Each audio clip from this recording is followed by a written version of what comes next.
গণভবনকে জাদুঘরে রূপান্তর করতে ঘুরে দেখলেন দুই উপদেষ্টা।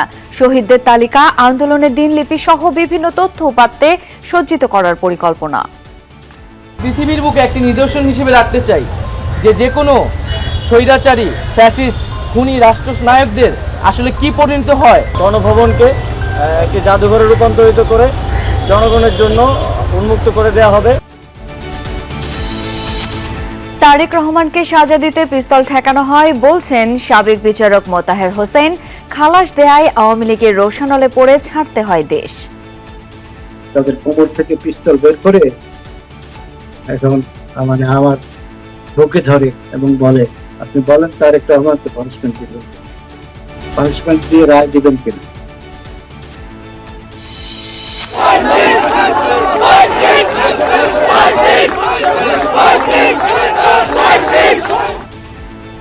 সরকারি চাকরিতে আবেদনের বয়সসীমা ৩৫ করার দাবিতে শাহবাগে বিক্ষোভ, মানববন্ধন।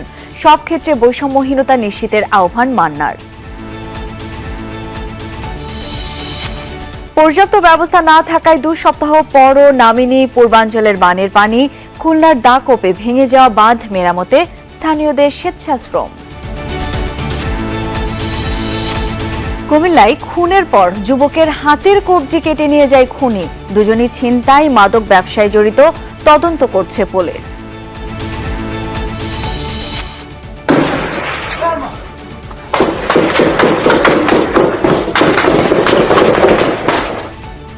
সশস্ত্র গোষ্ঠীগুলোর মধ্যে সংঘাতে আবারও উত্তাল ভারতের মণিপুর।